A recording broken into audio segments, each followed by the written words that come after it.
আচ্ছা, এই টপারগুলো ইউজ করে কার কার কেক বানাতে ভালো লাগে অবশ্যই জানিও। আমার কিন্তু এই রকম কাস্টমাইজ কেক বানাতে খুব ভালো লাগে।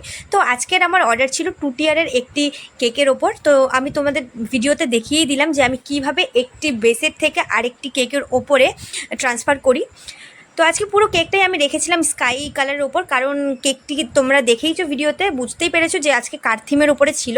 তো কার্থিমের যেহেতু ছিল, অর্থাৎ একটি ছেলের জন্য, মানে বাচ্চা একটি ছেলে ছিল, তার কেকের তার জন্য ছিল, যার কারণে এই কালারটি আমি রেখেছিলাম। দেন আমি কালার মিক্সিংটা এখানে করে নিচ্ছি। আর এটা আমি রেখেছি এই কারণে তোমাদের জানানোর জন্য যে কালার মিক্সিংয়ে যত তুমি কালার ইউজ করবে তত কালার আসবে, আর যত কম ইউজ করবে তত বেশি কম কালারই আসবে। কিন্তু কেকের ক্ষেত্রে না, আমি পার্সোনালি কালারটা কম ইউজ করতেই পছন্দ করি। কিন্তু যেহেতু আজকে আমার থিম কেক ছিল, যতটুকু কালার আমাদের করতে হবে, না আসলেই নয়, ততটুকু তো আমাদের দিতেই হতো। তো কথা বলতে বলতে অনেকটাই কেক আমি করে ফেললাম, কেকের কাজ হয়ে যাচ্ছে। তো এবার আমি গ্রাস নজেল দিয়ে এই ঘাসগুলোকে কমপ্লিট করে নিচ্ছি।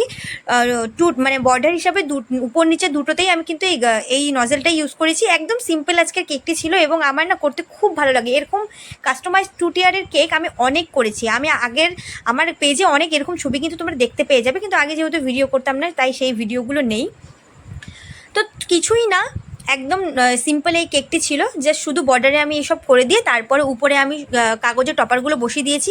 আর হ্যাঁ, এই কাগজের টপারগুলো কিন্তু আমি কিনেই নিয়েছিলাম। আর যারা কিনতে পারবে না, মানে কিনে কোনো সময় অ্যাভেলেবেল থাকে না বাজারে, তারা অবশ্যই প্রিন্ট আউট করে বের করে নিতে পারো।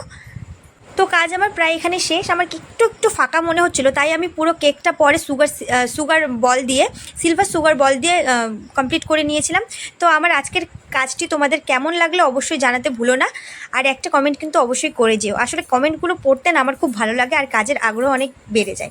টাটা।